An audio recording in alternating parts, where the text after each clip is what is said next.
Okay, so you watch the show. Now it's time to level up. Hit that join button and get the VIP treatment. Early access, behind the scenes, and even shout-outs on the spot. Get in the mix with the real ones, breeders, fans, and all the dog lovers. Join the fam, be a part of something bigger. Starting at just $1, you get access to the best content we got. And that's not all. Members get 10% off all merch and gear. Plus, you're on the priority list for getting your next pup. You're in the loop. To join, just click the join button below this video. Pick your tier and boom, you're part of the squad.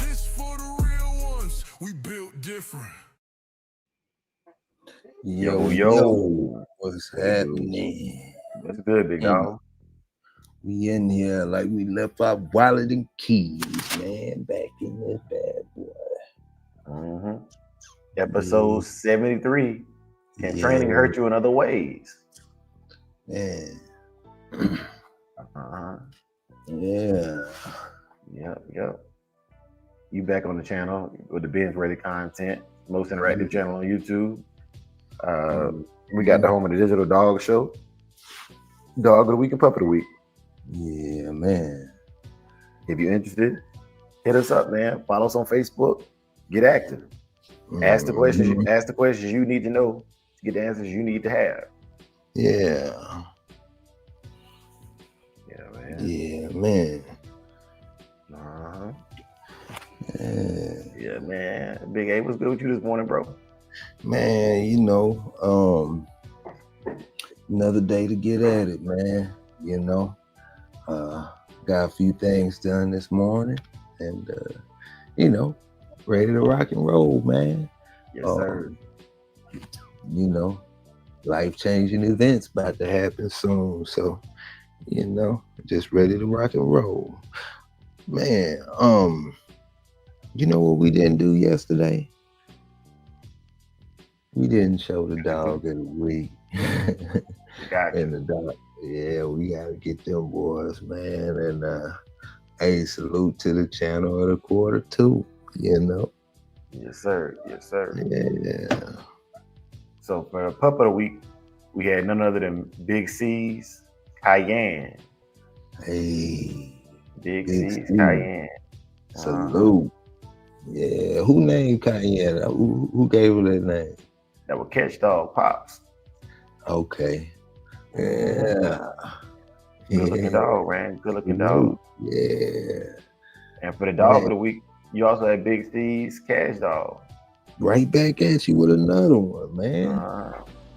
That's why we talking about, man, multiple dogs looking good, man. That's a beautiful thing to see. Yes, sir. Yeah, Big A, you got any Bushido code knowledge for us? Yeah, I do. Yeah, I do. That's what I came here to do, Hey, Bushido code of the day, and that's gi, rectitude, righteousness in training. Strength without balance becomes weakness. Man, that's a heavy one right there, man. Strength without training becomes a weakness. Ooh-wee. In training, strength without balance becomes a weakness or a liability. Yeah, that way. So, yeah, man. The topic of today, man. So training, it can be considered a strength, but can it also hurt you in other ways? We're gonna cook on that, you know what I'm saying? I'm opening the panel up, you know what I mean? But get your thinking caps on, man, because it's a different perspective, you know what I'm saying? Different perspective. Panel is open. Let me go ahead and do some shout outs real quick while as we get y'all in here. You know what I'm saying? Hard Finish Kennels, first one in the building this morning, top of the morning, big dog. Yeah, man. Melee in the building, Melee 47. Melee, man, you know what time it is. They on the way. Yeah. Brother Dickie Mother Loving Foster in the building. What it do, big dog? Show ain't a show without Dickie, man. You already know. Herders and Bulldogs. What's up? What's good, big dog? Man. What's happening? Dirty Dog in the building. Yes, sir. Yes, sir. Yeah. Big Tony in the building. What's good, big dog? Salute. Hey, Tony M. Of course, the legendary Pitwise Kennels in the building. Yeah. Notorious Hanzo. And the eccentric over in Ishii. Mm-hmm. Yeah, man. Jason Clark in the building. Hey. And the big dog, Big C, running the game right now. Running the game. With the one in the chat. Young family snuck in here. Yes, sir. Yes, sir. Yeah. Okay, y'all. So we always talking about training and how we want more people to train. But are there some negatives? Are there some negatives to training? Can you train too much? Can you undertrain, or can you train incorrectly? All of these things are ways that can hurt your animal in the process of building the animal that you think you want. So yesterday I alluded to it. Shout out to my brother Red Leash for the phone call. You know what I'm saying? I alluded to it. Some of my brothers agree. You know, there's certain things that can hurt your dog in the process. You know, you can train a dog to be overtly aggressive, and the dog might not do well for you as a hog hunter. Or you can train it to be too docile, and that can also hurt you getting the dog to perform at an actual working task. Yeah, man, that's very true. There has to be a balance, you see. For certain tasks, I need the dog to have a little bit more of its instinct and innate abilities on showcase, while only correcting the behaviors that influence the work. For example, I teach a dog not to jump. It may not do as well on the wall climb as a dog that feels free about bounding up and down the wall. Depending on how strictly and how sternly I make those corrections, that can affect my ability to perform in that arena. For a dog that I want to do weight pull, I might not want to correct him on the leash so much when I'm walking on a loose leash, because every opportunity for that dog to pull is an opportunity for him to work toward his overarching goal, which is to pull the maximum amount of weight possible. These are things that you must take into consideration when you're going to train a dog. What are his activities going to be, and how do they correlate with the training that you're doing? Yeah, man. And like I say, I always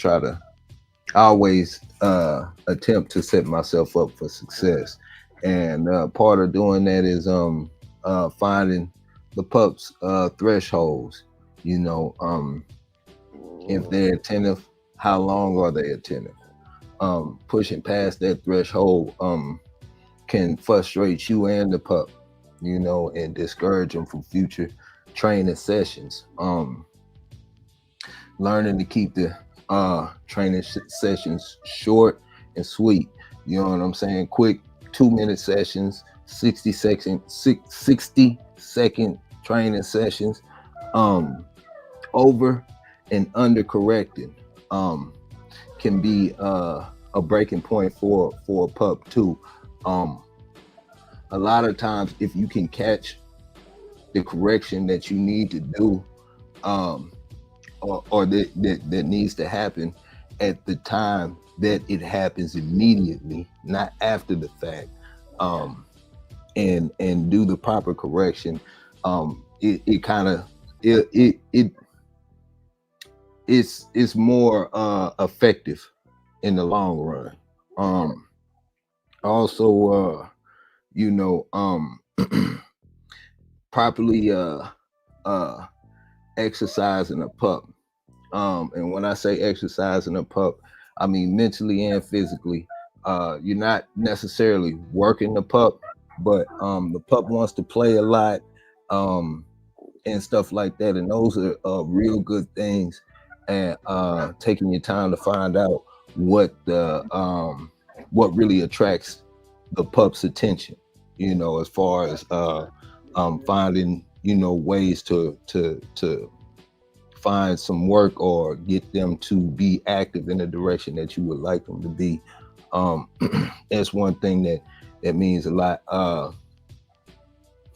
Bonding and not bonding can mean a lot to the pup.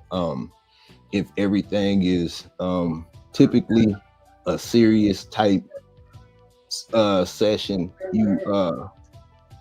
you know, it's kind of like looking at the pup like it's a kid, you know, wants to play, wants to do that. And if you can find that, you know, you can increase the bond with the dog.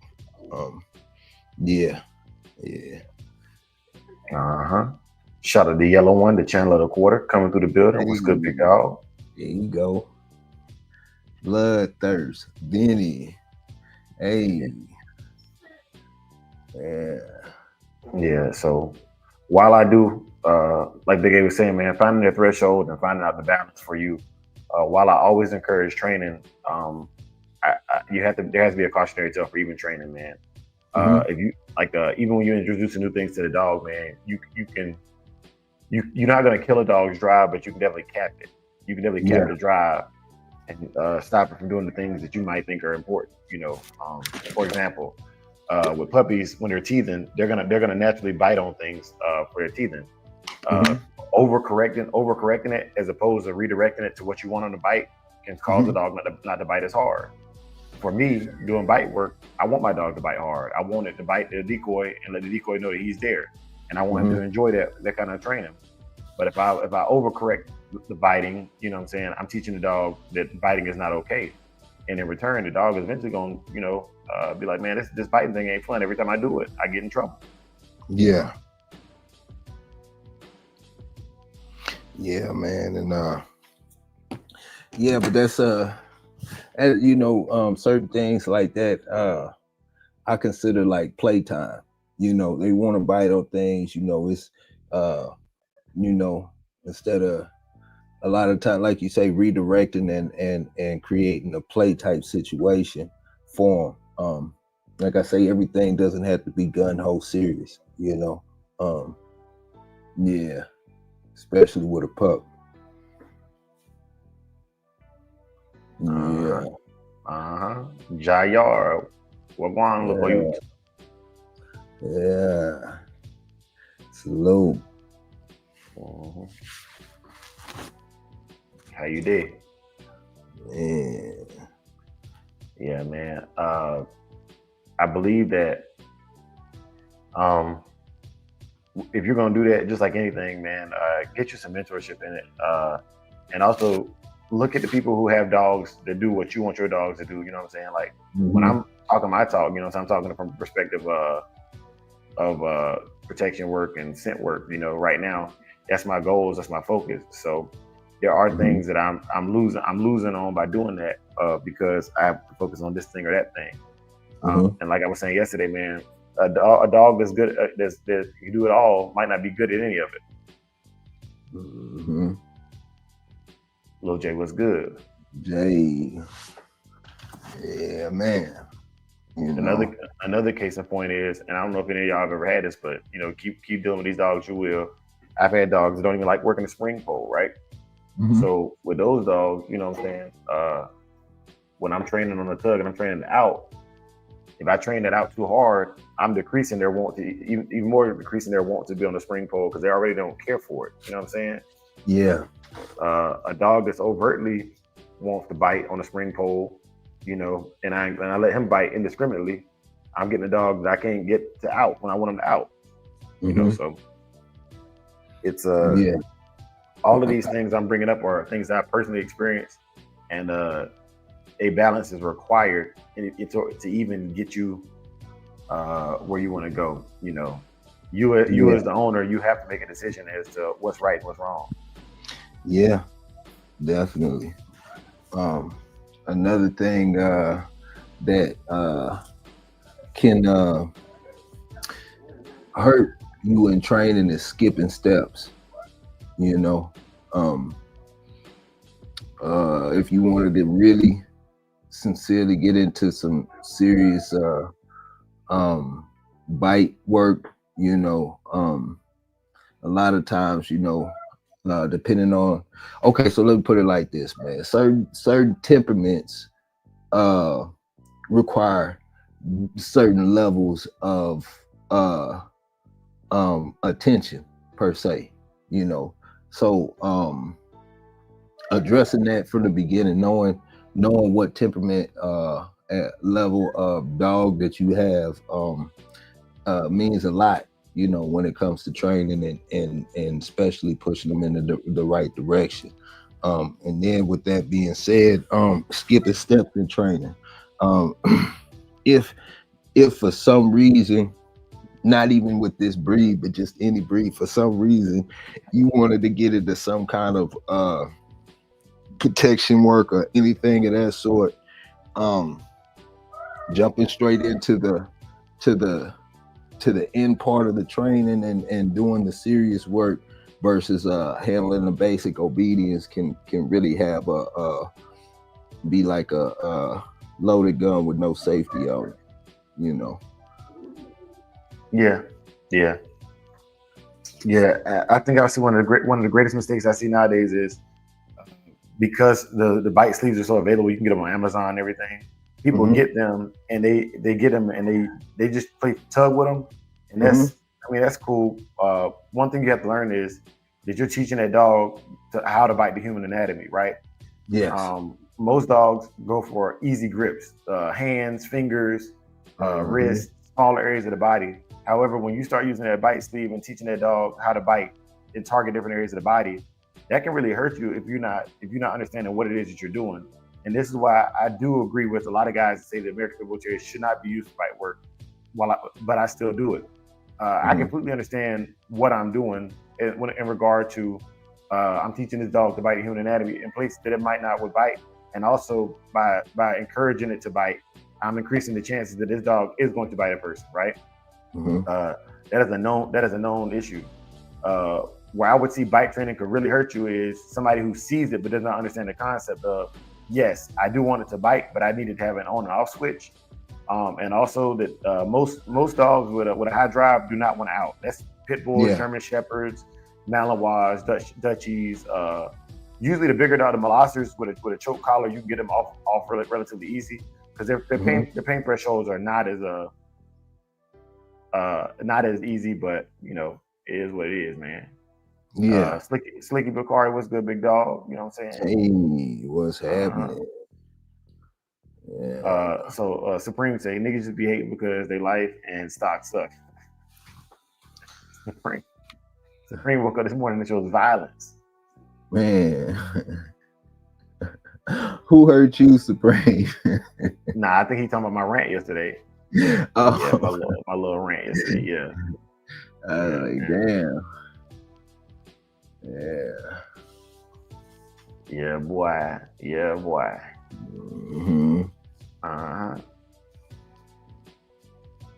but man, overarchingly, man, it's just I would be remiss if I didn't attack from both sides on the training thing, man. Herders and Bulldogs, what it do, big dog. Hey, you've been in here, but I seen you shout out Lil J, man. That's what's up. Lil J and them came through. Game Breaker came through. Game breaker. Ooh, songs in the building. Hey. Yeah. But nah, man, I encourage and I want people to have the best dogs possible, man. I believe in I believe that for the things that I compete in, man, I want to see good competition, man. You know what I'm saying? Like if it's a landslide, let it be a landslide because I've outworked you, not because I got some little secret or something. You know what I'm saying? To put me over the edge. I don't think that helps improve the breeding side of trainable dogs and dogs that can work. You know. Yeah. And I'm thankful for this whole internet thing in general because there's a lot of information that gets passed along. Like I don't think there's so much free game from just watching people and listening to people talk, and the ones that show their dogs, man, watching do their thing. He said, Tony saying, if somebody uses their gun wrong, I'm not at fault because I own a gun too. That's true. That's true. That's big, yeah. That's facts. So, but I look at it like this, man. So I used to do paintball and airsoft like heavy, and it's not fun to do those things with somebody who either just is trash and they're not willing to get into it. You know what I'm saying? Because like I'm all down in the mud with it. You know what I'm saying? And but also there's this thing called a safety kill, right? And mind you, Okay. we ain't really follow that rule for safety kill, you know. But a safety kill is when you get so close on somebody that when you shoot them, it's gonna be overtly a painful shot, right? Yeah. Like my crew, we used to shoot each other at, you know what I'm saying, point blank range. You know, if I sneak up on you and I catch you slipping, you just hit, you know what I'm saying? But a lot of times, you know what I'm saying, it's called safety kill, you know, and take you out the game because if I shoot you, it's probably going to bruise or even break skin depending on what FPS we find the paintball gun at, right? Yeah. But working together, you know what I'm saying, everybody learns the secrets and the different things of that nature so that the game is more fun. And that analogy is what I'm insinuating, you know. For me to play the game that I'm playing, man, I really want other skilled players. Another analogy is basketball. You ever been to the court with your homeboys that can't play? And then when your homeboys that can play show up, the games are just more fun. You know what I'm saying? It's better. Less unnecessary fouling. You know what I'm saying? You don't have to change the rules because the nigga don't know how to dribble without traveling. You know what I mean? You got different skill levels, and sometimes you want to just play, so you'll play with your friends. That, you know, it's just a fun pickup game. And then sometimes you know what I'm saying, you actually working on your skills, honing your craft. You know, playing against guys that are very, very, very, very skilled. Heard as a bulldog say airsoft was where it's at. Yeah, it was. And I used to do my own machining on my own parts. You know what I'm saying? Not machining. I used to modify my own parts. You know, because I wanted to have the best gun possible. You know what I'm saying? So upgrading the internals to make it something that is superior to my opponents. You know, and that concept transfers very well to the training and raising of these dogs. You want to upgrade your internals. You want to change things around. You want to tighten more barrels so you can shoot with more force. You know what I'm saying? You want to upgrade a hopper so you put more backspin on your BB. You know what I'm saying? You want to upgrade a motor so you can fire faster when where fully automatic is allowed. You know, all of these things. It's the same thing with the dogs, man. I want to turn this up or turn that up and tweak this and tweak that, man. But you have to have an understanding of what you're doing, because if you put on a tight bore barrel but you don't upgrade your pistol, even though the barrel is tighter and forces more air behind the BB, your piston is not strong enough to drive the BB through the barrel. The barrel's too tight, right? With these dogs, that relates to the training that I'm talking about with these dogs. Yeah, you train the dog to stay, but at what expense? How aggressive were you with the training? Were you progressive? And did you let the dog learn what you wanted from him? Or did you just put him on a mat and shock him every time he stepped off the mat? And basically teach him not to move at all. You know what I'm saying? This dog doesn't want to do anything because he doesn't know what's causing the shock. He doesn't understand the process. Skip, what's happening? Long Wood. Yeah. So big dogs, salute. Yeah, man. And then don't even get me started on the choke collars and the prong collars. You know, I see people making bad corrections of those all the time. Yeah, I think those are certain things you either have to have a level for it or not. You know, a level of understanding that and some people jump to it without even needing to. You know. Yes. Yeah. Yeah, man. Yeah, 100%. Well, that, and then you gotta realize what kind of dog you got too, man. Do you have a soft dog? Do you have a hard dog? Do you have a balanced dog? You know, hard dogs. I'll give you an example. Hard dogs. Some people call them hard keepers. I think they correspond. They're not the same thing. But hard dogs, it takes a strong correction. They're hard headed as a mug. They tear stuff up, flipping water bowls. They just everything they do is just hard. Like even when they when they walk you, they tail wag and they just smack you with their tail. It's so hard to tell. They got like a happy tail. The tail hurt. You know, those dogs they got their own level of correction that they need, and underdoing it, you just building his pain threshold up even more. If you give him these little small corrections that he eventually gets immune to. A softer dog is completely different. A softer dog is a dog that you raise your voice and they peeing on the floor. You know what I'm saying? And you know, with them, you want to build their confidence. You want to give them small incremental changes in the tone of your voice and corrections to make sure that dog's confidence is being built appropriately. You know. But like once again, you go in there trying to train, you get frustrated one time, and you make that correction while you're trying to teach to sit, and now this dog has a scar, a mental scar. Yep, anxiety from the word sit. You know what I'm saying? Mm-hmm. You know, and you if you don't know what I'm talking about, you got the dogs. You got to go. Hey, you better sit your down. You know, that's a hard. If you got to say that, that's a harder dog. At least for vocals. If you got a dog, we say sit, and the dog starts shaking. That's a softer dog. You got to know these things, man, because you can hurt your whole program by ODing on a dog that don't need you to OD on. Yeah, and then saying the dog's no good. Yeah. When in reality, the dog hasn't learned to trust you enough to know your octave of your voice. Mm-hmm. But and that's another thing, man. The tone of your voice matters, like in training and everything. That's why some trainers like to use the clicker, because it's the same sound, same tempo, same everything every time. If you use a soft voice and you know your commands, and you change the pitch of your tone, the dog could react differently just off of a slight pitch in your tone.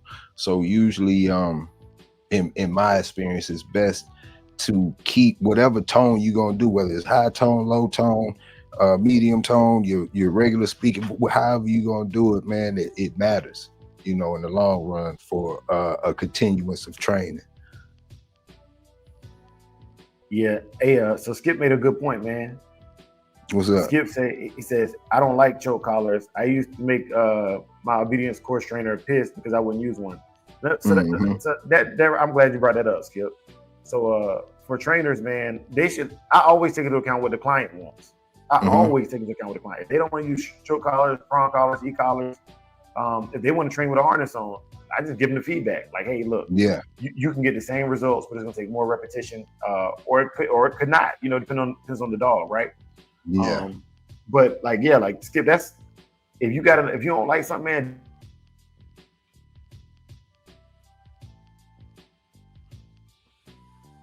I don't know. You must have fell off, Dre. Yeah.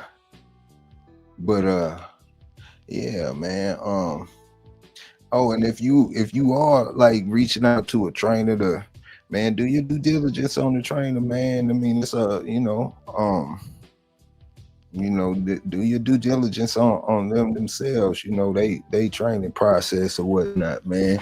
And if you do mess with a trainer, be messing with them to learn the process, not necessarily for him to train your dog, man. You know. Yeah. Big, can you hear me? Yeah, I hear you now. Okay. Yeah. So he said I learned about. Yeah, what he said. He said I learned about being too hard or good dogs. Somebody told me long ago, get a 30 to 50 foot leash to tug on them a little bit in place of saying no. Worked pretty good. Yeah, man. It's you know, like there's plenty ways to navigate your way towards what you want. It's just what works for you, you know. Yeah. Young Fam said, can you soft voice from a distance? I learned this from like just being a drill instructor. So you give commands as loud as needed for whoever the person or unit is to hear it. So I guess you could call it softer.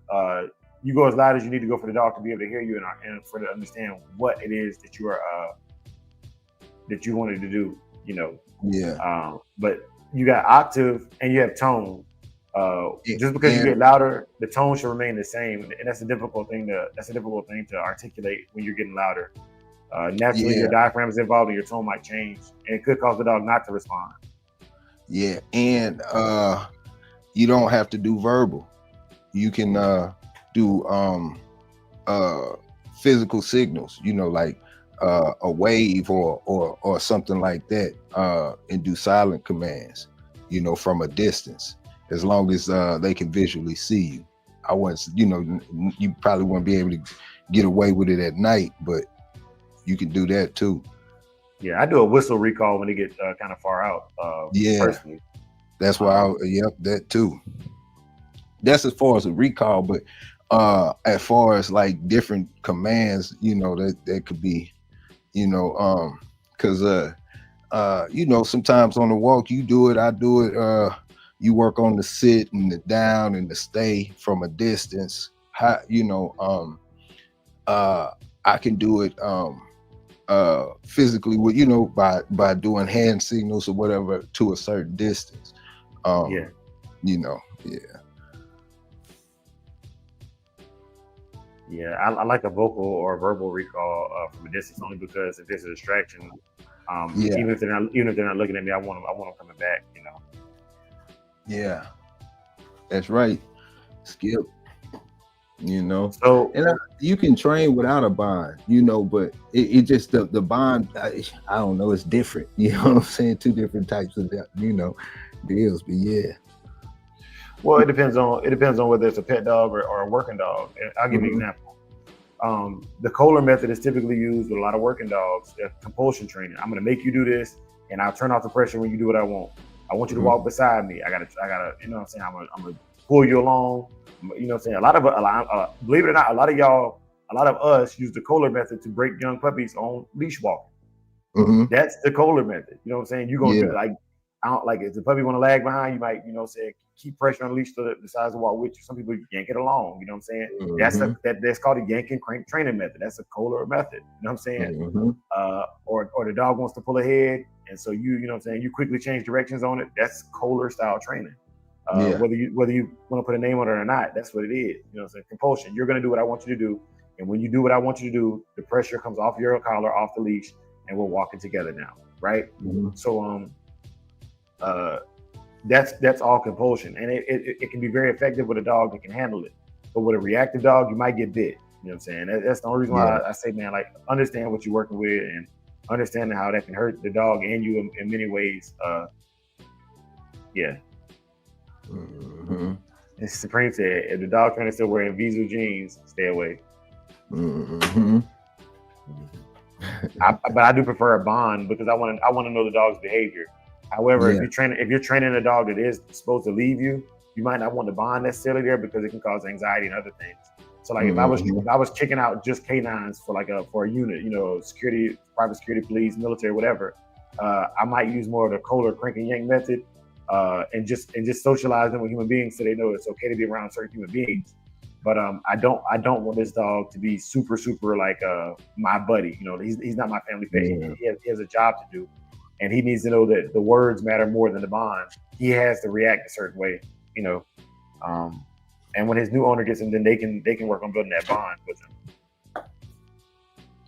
Yeah, man.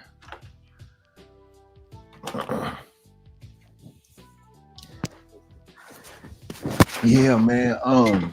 So with that being said, how important is the temperament testing and finding out giving a assessment from your standard as to, you know, the training method that you should use? So I would say, for me, the temperament testing, it's important because it's a gauge, man. It just lets me know, it gives me a gauge before I even start trying to train as to what kind of dog I'm looking at. Am I looking at one of these harder dogs, a balanced dog, or a dog that's a little softer, right? It's just, so when I start off, I come out, you know, if I think the dog's a little harder, I'll start off with a little more assertive commands, a little bit more aggressive on the movements. You know what I'm saying? If the dog is softer, then I come out a little bit softer with the dog. Higher value treats, maybe take my time to find what kind of treats I'm going to use before we start. And quick, I'm gonna get to that question, but I would say honestly, experience trumps all. I'll give you an example, Big A. I'm gonna give you an example. Even with our temperament testing, right? If there's a problem that you've encountered that I haven't encountered, and I call you, you're like, oh man, all you gotta do is this. Yeah. And everybody in the chat has done that before, you know what I'm saying? Like, or you've been that person that calls somebody that's already seen that type of behavior in a dog. I'm not gonna say that dog, but that type of behavior, like, oh man, all you gotta do is this for that. You know what I'm saying? Yeah. And for example, this ties into Quick's question. He says, "How would y'all handle separation anxiety?" So separation anxiety from what? The other dogs or people? That's a good question. And then Young Fam said, "How do you feel about other people giving your dog a command?" My dogs may respond if you sound enough like me, but I did a video on this back at Christmas. I took my dog out my coworkers, and I was having my coworkers try to give my dog commands, and they wasn't having it. You know what I'm saying? Mm-hmm. So I thought that was pretty funny. Yeah. Big C says, I know you have, Dre. Saki though, bitch, you good. Yeah. But like not somebody else's dog, really. Not outside of the suit or the sleeve that they're supposed to be biting on. Yeah.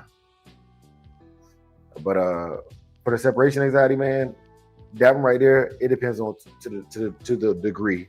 And what I mean is, okay, with some of them, you have to let it ride its course. Like with I'll give an example. Puppies can experience separation anxiety, and typically I want to break it as a puppy. So like when I walked in here this morning, all the puppies were going off, right? I don't give them any attention, none of that until they calm down, right? Yeah. This is also going to help them when they go to their new home, because like that's the process, you know what I'm saying? Basically desensitize them to your movement. When you get up, if they bark, you know what I'm saying, keep it moving. If the dog it's already been deeply ingrained into that dog, you know, the breeder's not doing those things that kind of set you up for success, then medication may be needed. You know what I'm saying? Like you could create a dog that's so nervous and so anxious that it will hurt itself. It can get hives, the hair can fall out. So there's different degrees of it. So I think the first thing would be to assess what's needed for the dog to be happy and healthy. But yeah, like if all else fails, man, I'm giving my dog some little CBD gummies or some of those little relaxed dog gummies, and I'll start the process over again of putting the dog in a crate near me while I'm like just sitting here watching the live, or while I'm outside, you know what I'm saying, doing whatever with the other dogs, and letting the dog see that, okay, I'm just walking around, I'm here, you know what I'm saying? And then gradually extending the time, like the dog is physically separated from me and then visually separated from me. Yeah. I think the temperament testing is very important when it comes to training, because it you can kind of gauge who needs what, you know, if you know where the dogs are going, if they're getting into training and their level of training for the best success for the dog and the owner. Another thing is me personally, when it comes to training, the fun dogs typically be the more balanced, medium to high, you know, balanced dogs. They're typically more fun to work with. You know, you get one that's a little docile, they might not want to do the work. You get one that's too high strung, might lose some focus, you know, and a lot of other things that go along with it. So having a balanced dog from a trainer perspective, in my experience, is the more fun and easy to work with. You know, so that, you know, that definitely means a lot. And another thing about having skittish dogs, or, you know, dogs that have that high separation anxiety, those dogs aren't meant for everybody. You know what I'm saying? Not everybody has that patience or level to deal with that type of stuff. So being honest with yourself and being able to take a step back and assess the situation. Do you have the patience for this type of deal, man? Because it could be a bad experience for you, and it could be a bad experience for the dog in turn. So, you know, knowing what you're willing to work with and what you're not willing to work with can get you a long way, you know? Yes, sir. Yes, sir. Mm-hmm. Yeah, man. So Skip asked, what's the stubbornest dog I had to deal with? I'm gonna say Hendrix by far. Not Hendrix, Bob. Dior, not Dior. Nah, man. Dior was loud. She was obnoxious, but Hendrix was, for a dog that didn't want to do what I wanted him to do. That dog did a lot, bro. You know what I'm Yeah, saying? This nigga ain't want to run the mill. He ain't want to do the spring pole. He ain't want to do the flirt pole, but he want to bark and run around and yeah, tear stuff up in the backyard. You know what I'm saying, man? Like, yeah. didn't like he was so busy worried about other dogs that it wasn't no training going on with Hendrix, man. Like Hendrix was had a one track mind, man.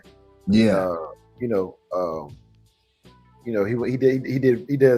real good in the Winn-Dixie, man. You know what I'm saying? He does real good in the Winn-Dixie. Yeah. Yeah. Yep. And that's another thing, you know, when we were having that conversation about, you know, the success rate of dogs and stuff like that, man. I think a dog that is a no good dog can't be used for anything. You know, it can't do hog hunting for whatever reason. It's too unstable to be necessarily a pet. You know, that type of stuff. You know what I'm saying? So I would, you know, to me that's a dog that you know, you couldn't use at all. That's, to me, that would be one of the dogs that you would, you know, necessarily stay away from. But typically, I think that any dog that you can, it's always something that can be done with a dog. It might not be the job that you intended it for, but it might be a perfect pet for a family. It might be you know what I'm saying? It might be this, it might be that, but you know, as typically, I mean, like generally, as long as the dog is healthy, can give some form of you know, awareness and you know, has all his limbs, everything, you know what I'm saying? Everything is, you know, there. I believe it's a good dog and you can work with it in some form or manner, you know. Yeah. I think another thing, Big A, that I forgot to mention was under socialization or over socialization, man. As part of the training. So under socialization, I'll give you an example. I've seen a dog multiple dogs at wall climbs that have climbed the wall before, but at wall climbs, I don't know if y'all ever been to one, but when dogs start hitting 10 feet and above, the crowd get loud. Yeah. You know what I'm saying? Like the crowd get loud, and I see dogs that could probably outperform the dogs that's beating them shut down. The dog, you know what I'm saying, ain't hitting that wall, bro. It's too loud in here. You know what I'm saying? Like, you know, for real, you know, the best dog, you know what I'm saying, but the nerves ain't got nerves of steel, you know. I've also seen something get overstimulated with noise like that. You know what I'm saying? Turn around and bite you. Yep. You know, yeah, man. So, you know, and know your dog, man. And like I said, can trainer hurt you? Yes, it can hurt you. You know what I'm saying? That dog you taught to bite, okay, for example, I had a dog named Roscoe, right? Roscoe was a old Frisco dog, man, a Chinaman Frisco dog, you know, some other stuff too. Back then I wasn't reading pedigrees like that, but that was the predominant stuff of the pedigree. And so I didn't know this dog, okay, anything that had a boom, a gunshot, fireworks, truck backfiring, this dog was gonna whip around and bite whatever or whoever was close to him. You understand what I'm saying? I'm talking about all the trees that was by his chain spot. They had like marks on them where, like, you know, a gunshot would go off in the woods and this dog would just start shaking on the tree. You know what I'm saying? And I found this out while I was walking this dog. That the gunshot would set him off like that. You know what I'm saying? And where I'm from in Carolina, during deer season, it's gunshots every morning. So every morning, this dog's out there biting his chain. He's biting the trees around him. He's biting his water bowl. Every time a gunshot go off, 4th of July, going crazy. Thunderstorm, going crazy.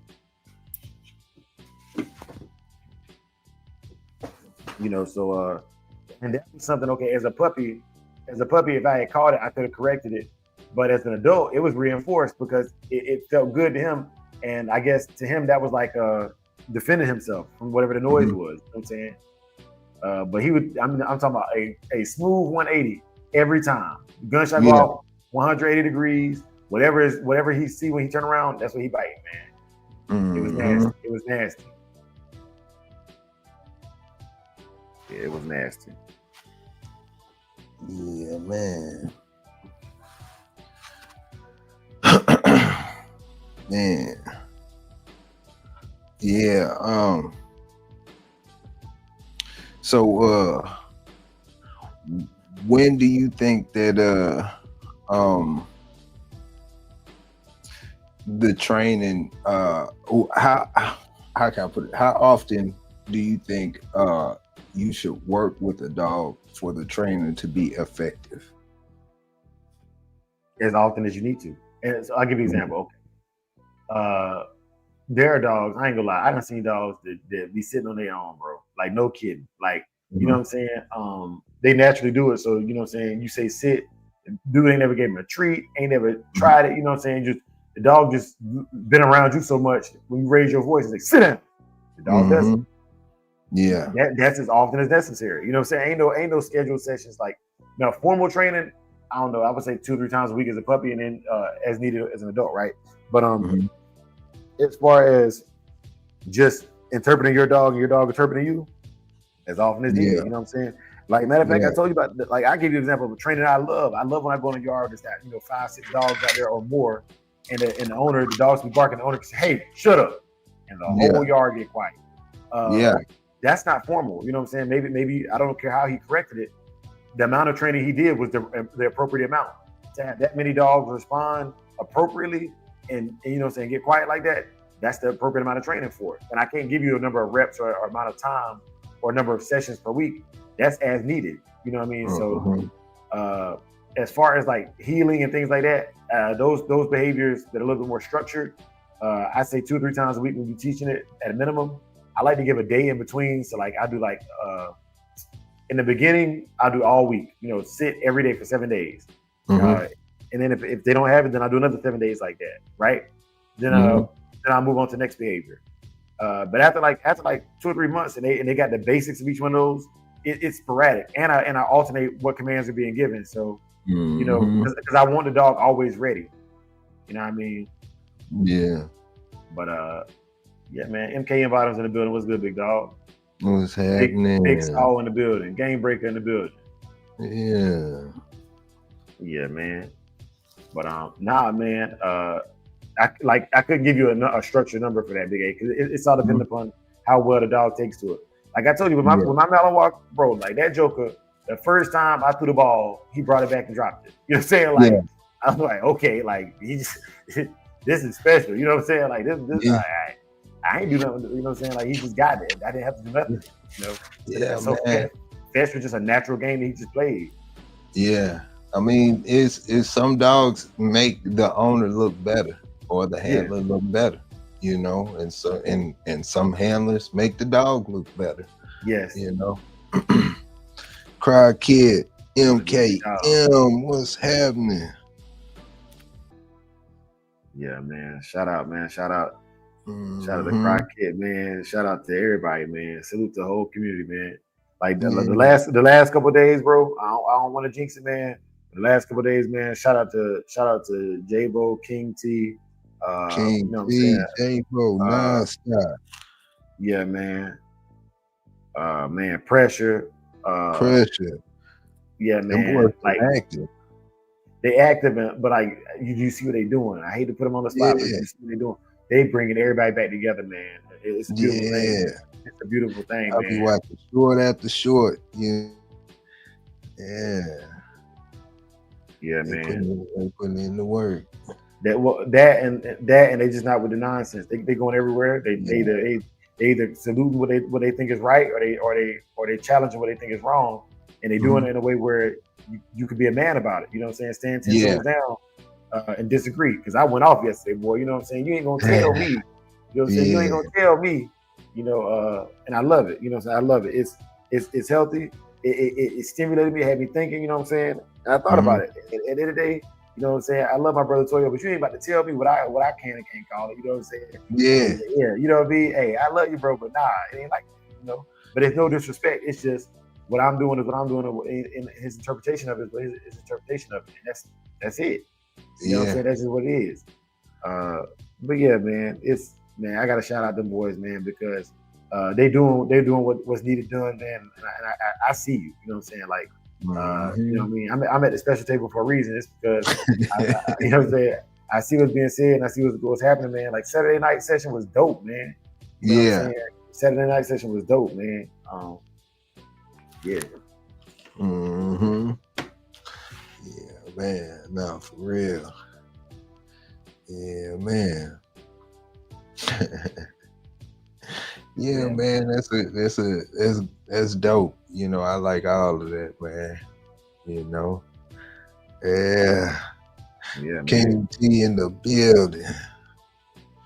Yeah. Yes, sir. Yes, sir. Yeah. Okay, hey, so go ahead, Big A. Go ahead, Big A.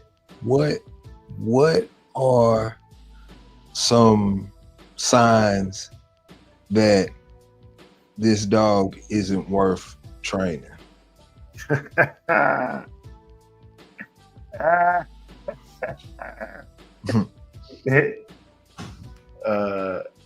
Man, look here, bro. The sign is you don't want to do it. That's the truth. The sign is you don't want to do it. I'm gonna be real with you. Okay, look. Yeah. That's the truth, man. Look, the ones that you like, man, you're gonna put that work in because you enjoy being around. Like it, bro. Yeah. I've had dogs. I don't like the dog. I don't like being around the dog. I'm like, why are you here?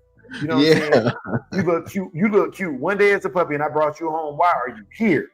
Yeah. Yep. Mm-hmm. You know what I'm saying? This relationship ain't gonna work out. Yeah, man. You know what I'm saying? It's like I was watching this Deion Cole special the other day, man.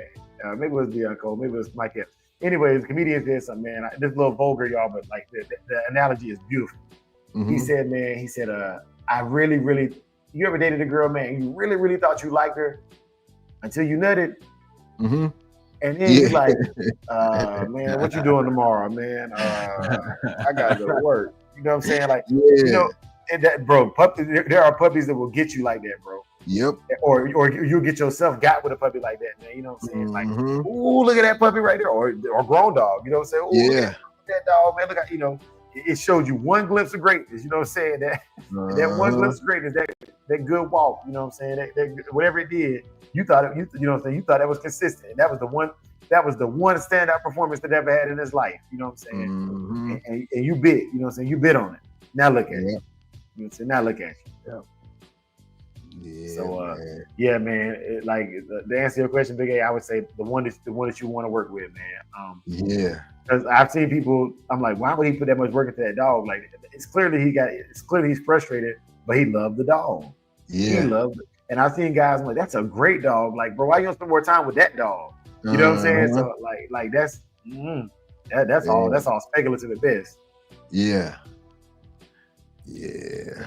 Yeah, Croc. I seen that, man, but I see you doing your thing on your social media, which is, bro. When I see it, I try to support, man, and give you a good morning. You know, you're very, very consistent with your good mornings and letting people get updates on, you know, what's going on. So salute, bro. Yeah, salute. Herders and Bulldogs says clarity. Yeah. Clarity. Yeah, man. Yep. Sometimes this stuff gets you caught up to where you're not thinking. You know, you roll it with the waves, whichever the wave is going, man. Sometimes you gotta get back to the program, man. Focus on them dogs, man, on your yard, you know.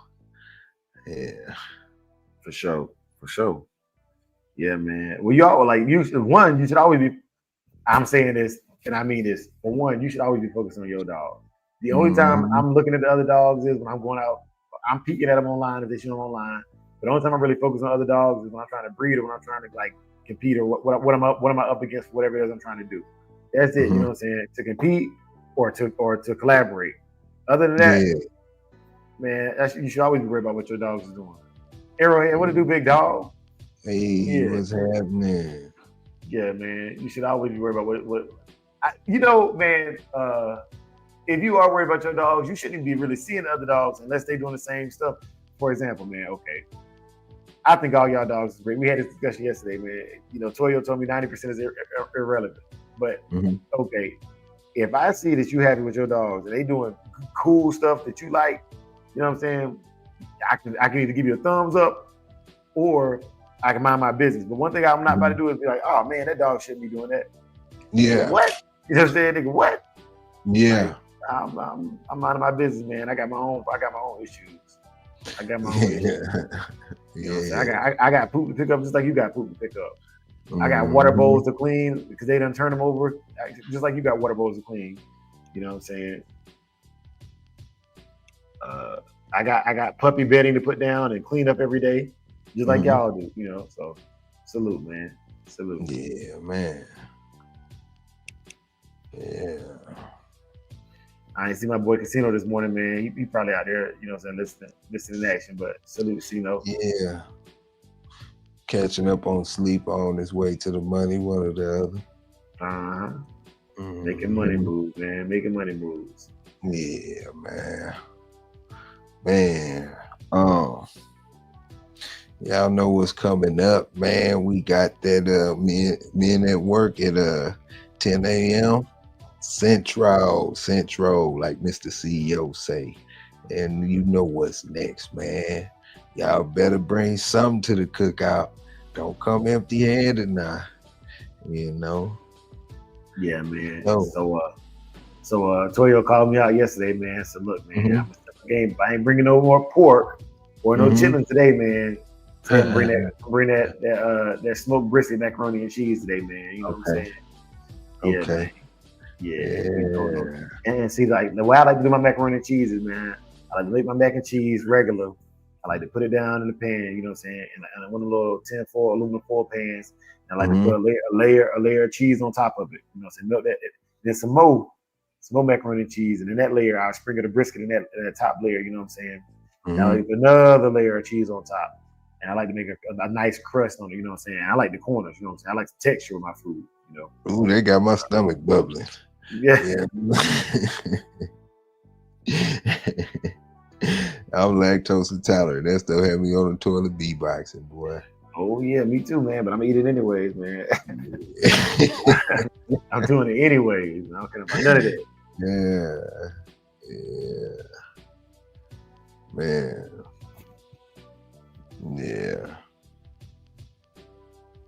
Yeah, man. But y'all know how we do, man. Thank y'all for tuning in, man. We appreciate it, man. The show is nothing without y'all. And yeah, man.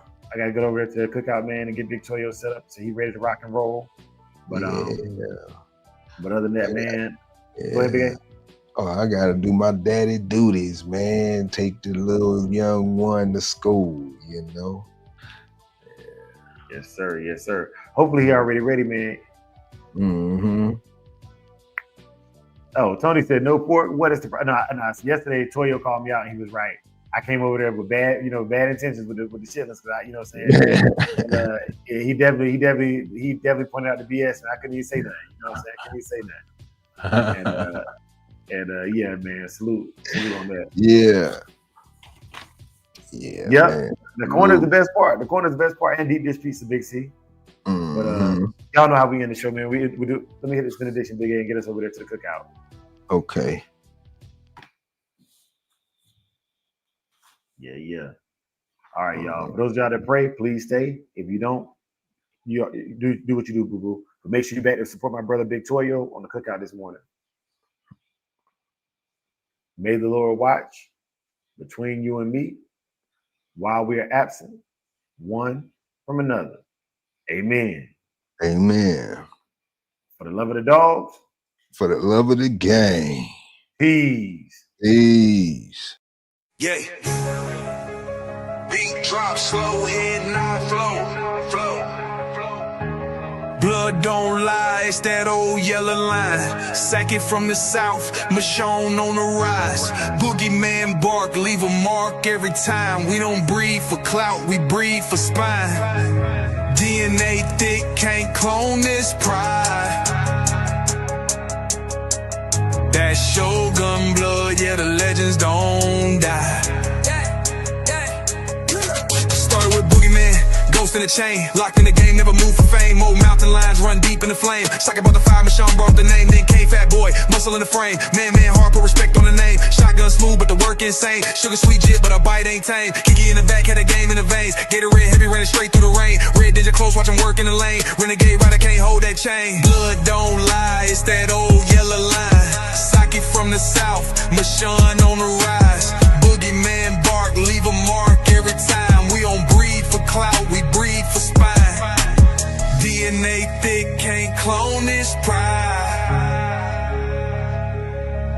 That Shogun blood, yeah, the legends don't die.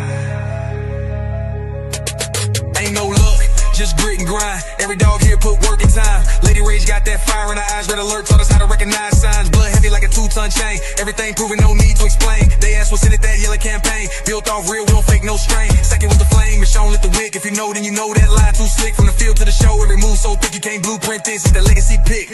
Blood don't lie, it's that old yellow line. Second from the south, Michonne on the rise. Boogeyman bark, leave a mark every time. We don't breed for clout, we breed for spine. DNA thick, can't clone this pride. That Shogun blood, yeah, the legends don't die.